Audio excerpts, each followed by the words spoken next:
Educación sexual integral en niñas, niños y adolescentes.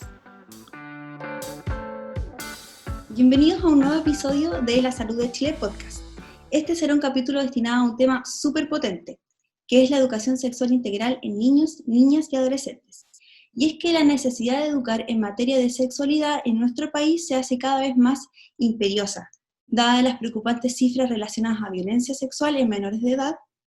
y lo que conlleva es que generalmente esta situación se da dentro de un contexto intrafamiliar, lo cual es aún más grave y preocupante.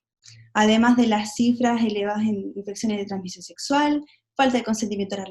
las relaciones, diversidades sexuales, son temas que han emergido en el último tiempo con gran ahínco en este grupo etario.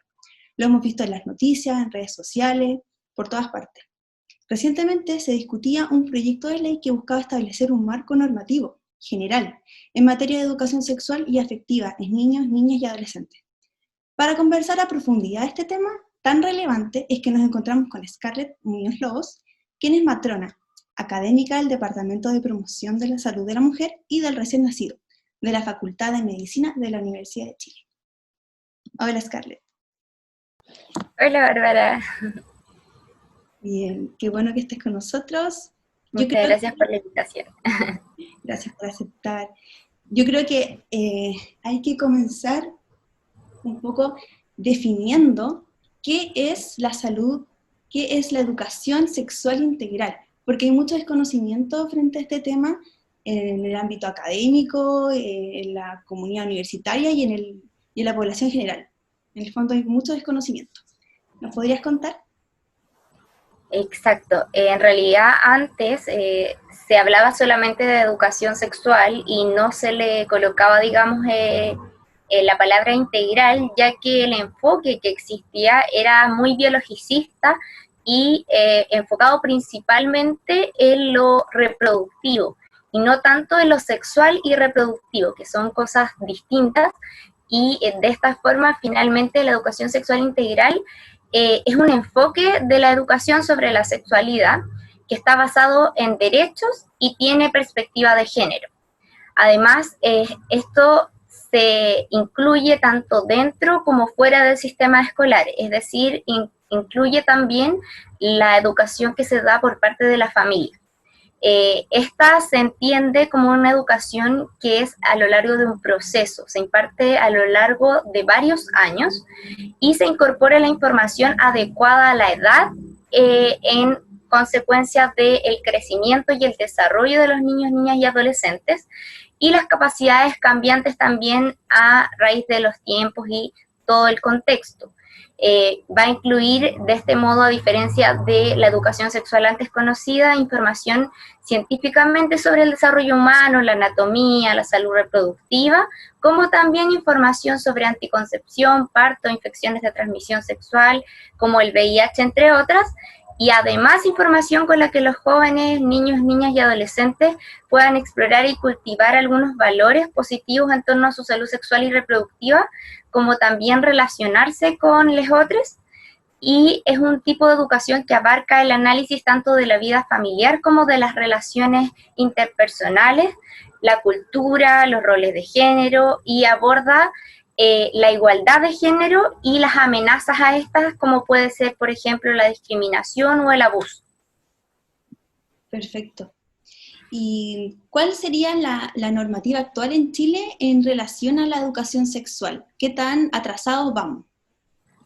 Efectivamente, ese es como el punto de partida. La verdad, estamos bastante atrasados en relación a las orientaciones que nos dan las entidades mundiales. El Estado chileno actualmente tiene una especie de oferta de cursos privados que deja libre elección para los establecimientos educacionales que elijan cuál quiere, digamos, y cuál puede costear también, porque son privados y los que son de libre acceso son bastante pocos y no están tan masificados, y pone a disposición, digamos, de estos establecimientos educacionales distintos cursos que no están de ninguna forma estandarizados y por lo tanto también tiene mucho que ver con la orientación o el enfoque que le quiera dar el establecimiento y que también le dé esta entidad privada que va a extender la educación sexual, con lo que nos podemos encontrar con algunos programas muy conservadores y con otros que son más abiertos y más a la vanguardia de lo que es la educación sexual integral. En enero del 2018, recién, el Mineduc publicó un libro llamado Oportunidades Curriculares para la Educación en Sexualidad y Afectividad y Género, que es un manual que orienta sobre cómo abordar la educación sexual en Chile. Y como tú muy bien decías, hubo hace muy poco una discusión sobre la Ley de Educación Sexual Integral, que se propuso en primera instancia en el 2019, hablando de una reforma de la Ley 20.418 que fijaba las normas sobre otra cosa que no tenía nada que ver, que es la orientación de las prestaciones que legislan en materia de fertilidad. Y como la educación hasta el momento estaba, digamos, centrada netamente en lo biológico y en lo reproductivo, esta fue la ley que se propuso modificar para poder tener efectivamente una ley de educación sexual integral. Esta ley, el 5 de marzo, fue aprobada en la Cámara de Diputados de Chile, pero el 15 de octubre de este año, hace muy poquito, la ley prescribió, ya que no alcanzó el quórum que necesitaba para poder ser ley efectivamente, ya que hubo solo 73 votos y se necesitaban 89. Por lo tanto, la ley orgánica constitucional finalmente frenó el hecho de que esta propuesta pudiese ser efectivamente una ley y la dejó prescrita. Por lo tanto, el trabajo, la verdad, en este momento está archivado. Y tenemos lo mismo que teníamos hasta hace toda la vida, digamos. Y complementando lo que tú nos contabas recién, entonces la normativa actual dicta que los colegios desde primero a cuarto medio tengan una educación sexual establecida dentro del currículum, pero desde un punto de vista más bien biologicista en relación a cuidar el embarazo adolescente y las transmisiones sexuales, ¿me equivoco? Efectivamente, parte de la enseñanza media, como bien decías, en primero medio, que para las entidades, digamos, expertas y también los investigadores es un poco tarde llegar a esa edad a enseñar recién o incorporar muchos conceptos de la educación sexual, y se centra principalmente en lo que es el sistema reproductor y la prevención del embarazo no deseado y de las infecciones de transmisión sexual, pero es de un enfoque bien biologicista y no se toma en cuenta para nada el aspecto más psicosocial que incluye la educación sexual integral. Perfecto. Mira, lo que quiero preguntarte ahora va en relación a las modificaciones del sistema actual y a, como tú decías, llegar a primero medio era llegar tarde. Entonces, ¿qué significa esto de, en materia de contenidos, que iría desde la educación en párvulos, digamos? Entonces, ¿cuáles serían todas estas modificaciones? Claro, se planteaba con el proyecto de ley que la educación sexual partiera en la primera infancia, ya que hay conceptos muy importantes que se pueden rescatar de la educación sexual integral y que son muy fundamentales para el desarrollo de las niñas, niños y niñas, que tienen que ver con el autocuidado, tienen que ver con la autopercepción del cuerpo, con la autoestima, con el saber, digamos, qué situaciones tienen mayor riesgo en los casos de abuso, por ejemplo, el saber cuándo denunciar, el saber cuándo se tiene que exponer o se tiene que comunicar, digamos, algo que está pasando que no es adecuado, aprender a diferenciar este tipo de cosas. También mucho en el tema de la higiene, cuando los y las niñas en el preescolar ya comienzan o pueden empezar a asear sus zonas íntimas y, digamos, también enseñarles que son zonas que no debiese tocar cualquier persona, y esto en realidad al revés de lo que dicen las personas que están en contra de este tipo de incorporar, digamos, la educación sexual desde la primera infancia, ayuda a proteger a las niños, niñas y niñas de abusos y de eventuales, digamos, agresiones hacia su salud sexual y reproductiva, ya que enseña de autocuidado, de autopercepción del cuerpo, de afectividad y también de autoestima, de valorar y de cuidar lo que significa el cuerpo, y de también saber protegerse de cosas que pueden ser eventualmente peligros para ellos y ellas. Súper, súper claro. Otro tema que también es de poco conocimiento, puede ser también todavía, es que la sexualidad no es solamente el acto sexual, ¿no es cierto? Sino que es importante la visualización de este concepto en relación a las desigualdades de género, la violencia, el consentimiento de las relaciones, y todo lo que conlleva. Si tú nos pudieras aclarar un poquito ese punto. Claro, efectivamente la sexualidad se define como algo inherente al ser humano, es decir, algo con lo que nacemos, y no es algo a lo que podamos o no renunciar. Inclusive habiendo personas que se definen a sí mismas asexuales o con una orientación sexual asexual, estas personas no pierden el componente de la sexualidad en su vida, porque esto tiene que ver con todo lo que hablábamos antes también, las situaciones de afectividad, de comunicación, la responsabilidad emocional, cómo uno enfrenta también problemas que tienen que ver con el desarrollo,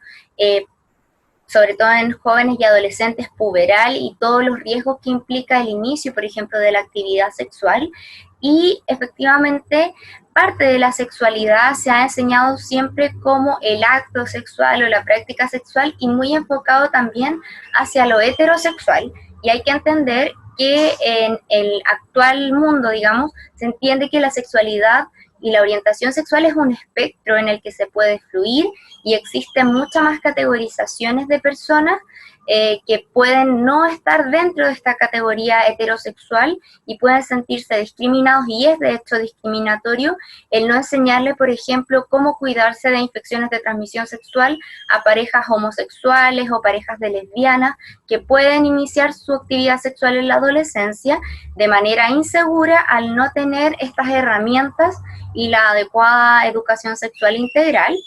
Como también muchas veces pasa que las relaciones tienden a volcarse, tiene mucho de psicología esta integralidad de la educación sexual. Entonces, cómo también saber enfrentar estos problemas que nacen en la adolescencia, o cómo enfrentar incluso los padres estas etapas de sus hijos o hijas en relación a cómo se van comportando y cómo es su desarrollo, y también aprender qué partes del desarrollo, digamos, pueden ser anormales o tener, digamos, alguna luz o alguna señal de alarma que nos haga decir que hay algún problema y quizás hay que apoyar o hay que realizar algún tipo de acompañamiento con ese o esa joven, sobre todo en personas, por ejemplo, que descubren o que se identifican con una orientación sexual diferente a la heterosexual, que se sienten realmente muy solos y muy perdidos, ya que no tenemos una educación que nos diga que es normal que hayan personas de distintas orientaciones sexuales, sino que se estandariza que todos somos heterosexuales, que existen solo mujeres y hombres, que existen solo mujeres con vagina y hombres con pene, y digamos, se deja fuera todo lo que no sea esto y se le considera anormal. Entonces, obviamente hay un gran sesgo y una enorme discriminación en ese sentido. Claramente. Entonces, como tú bien nos decías, la educación sexual es más bien un factor protector, que acompañaría desde la infancia a la adolescencia. Entonces, en ausencia del Estado que pueda dictar una ley que los ampare, en ausencia que las escuelas también, por su parte, contribuyan en esta educación, o de repente en ausencia de familiares de confianza, hace que los niños y niñas recurran a fuentes que quizás no son las mejores, que sean poco confiables, como las redes sociales, etcétera, o por los pares. ¿Nos podrías comentar en relación a eso? Claro, como los niños, niñas y sobre todo adolescentes ahora tienen mucho acceso a lo que son las redes sociales y el internet, cuando tienen dudas al no tener confianza con sus padres o como tú decías, no tener redes de apoyo o no tener algún tipo de lugar en el que ellos se sientan seguros y seguras para poder consultar, como podría ser en algunos casos lo que se intentó hacer con los espacios amigables en los SFAM, pero también se planteaba, por ejemplo, con tener una matrona, matrón en los mismos colegios para tener, digamos, el insumo de que los y las estudiantes pudiesen consultar inmediatamente cuando tenían una duda,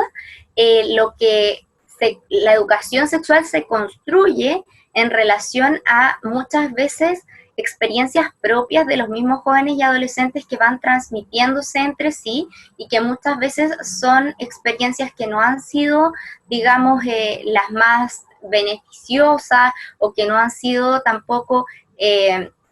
con las herramientas necesarias, por lo tanto pueden haber sido inseguras, pueden haber sido incluso abusivas y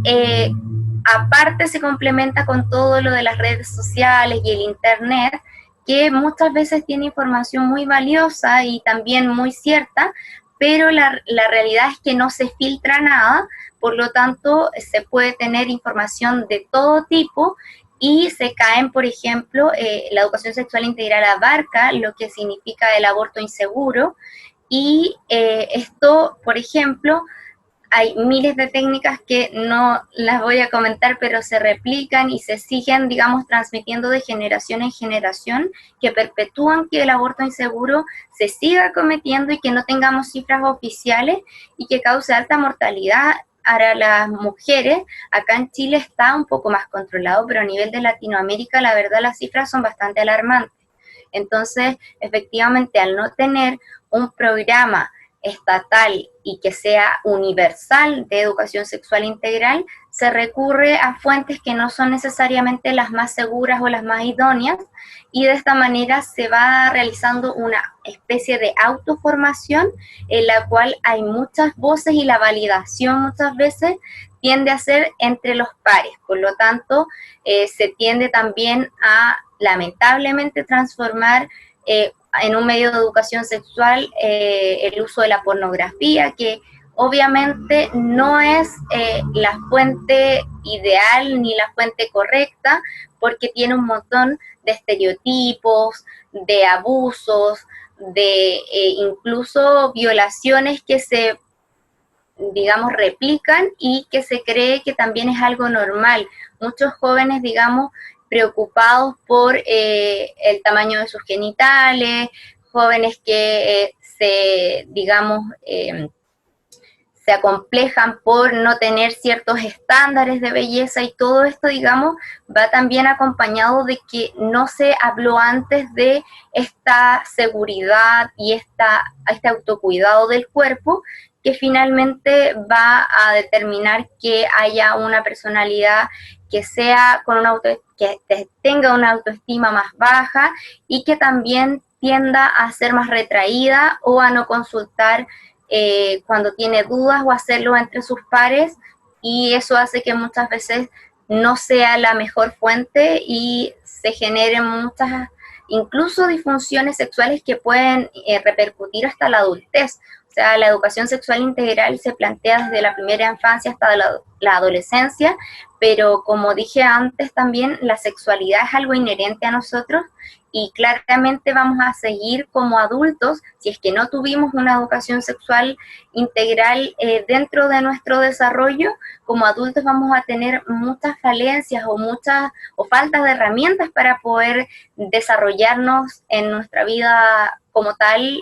tanto sexual como también afectiva, interpersonal, incluso dentro de nuestro contexto familiar. Eso mismo, lo de contexto familiar, que es súper importante porque uno ve que en realidad las mayores cantidades de violaciones en niños ocurren lamentablemente en el contexto intrafamiliar. Entonces es una pena que hay que cambiar. Lo último que te quería comentar, o que nos comentaras a nosotros, era en relación a la diversidad sexual. Bueno, tú ya nos hablaste un poquitito que todo era muy heteronormativo. ¿Qué saben o qué hacen las escuelas frente a este tipo de situaciones de diversidad sexual? Hay algunas que hasta plantean hacer un tercer baño para gente trans, lo cual perpetúa la discriminación. También dicen que los chicos de ahora vienen con un nuevo chip, lo cual a veces pareciera ser cierto, pero también se ve el bullying entre pares. Entonces, ¿dónde está ahí el rol de la escuela? Efectivamente, las escuelas tienen un rol fundamental porque son el lugar en que pasan la mayor parte del tiempo los niños, digamos, desde el preescolar hasta salir de la enseñanza media. Y si bien obviamente la familia va a influir en qué tan, digamos,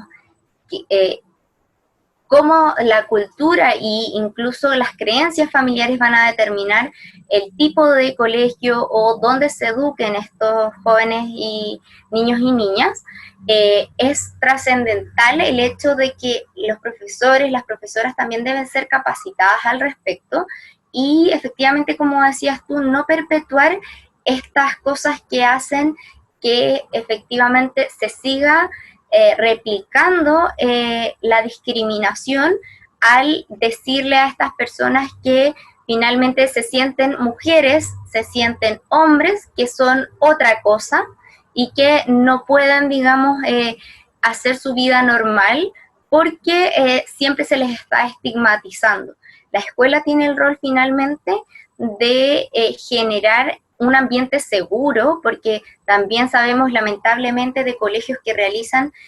discriminación e incluso hostigamiento a este tipo de alumnos o alumnas y que han terminado en casos de suicidio y en casos de, como tú bien decías, también bullying que los mismos y mismas compañeras y compañeros van replicando, pero esto es también porque la cultura de la escuela lo permite, porque si dentro del colegio se estableciera, digamos, normas que dieran respeto, por ejemplo, muchas veces en colegios que son mixtos, cuando hay parejas heterosexuales que no sé, andan de la mano, cualquier cosa, no se les dice nada, pero si es una pareja del mismo sexo, sí se le discrimina o sí se le dice que se escondan, que no hagan esas cosas en público. Entonces, finalmente, yo creo que eso del nuevo chip sí está un poco más incorporado en las nuevas generaciones, pero aún existe el estigma de las generaciones anteriores que siguen replicando estos modelos, que muchas veces pueden ser padres, madres o incluso docentes de estos niños, y que van arraigando que esta cultura de la discriminación siga.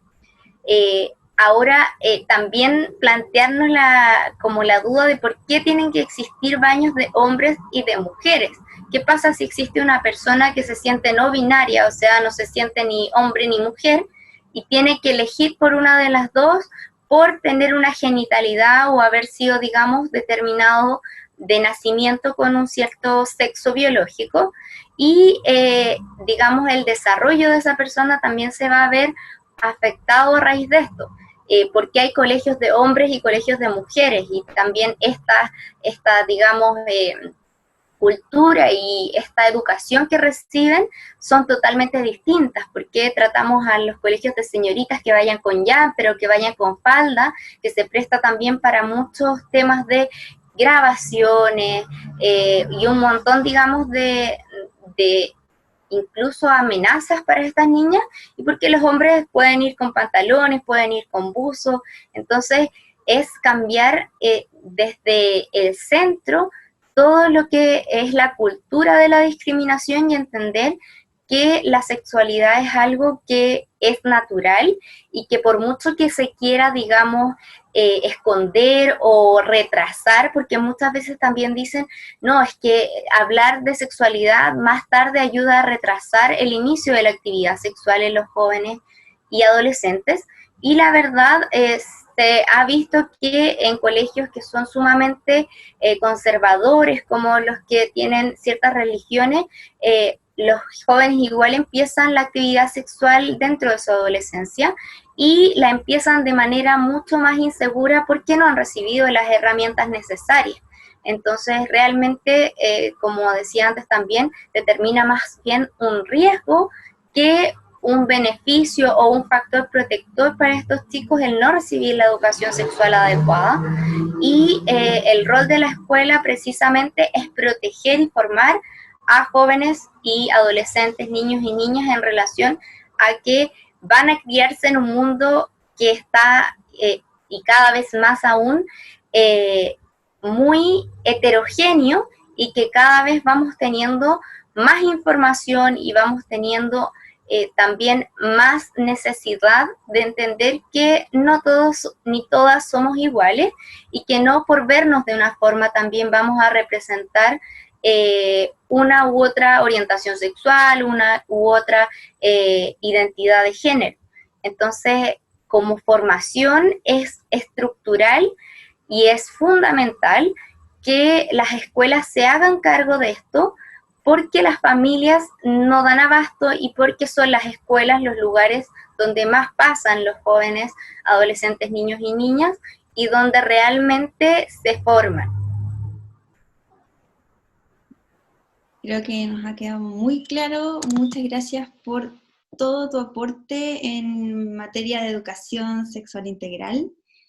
Ojalá que llegue a puerto en algún momento, porque los únicos que están sufriendo son los niños, niñas y adolescentes, sin esto,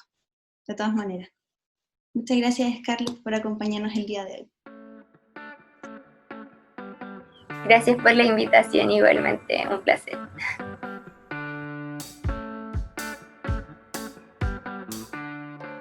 Dirección de Innovación, Facultad de Medicina, Universidad de Chile.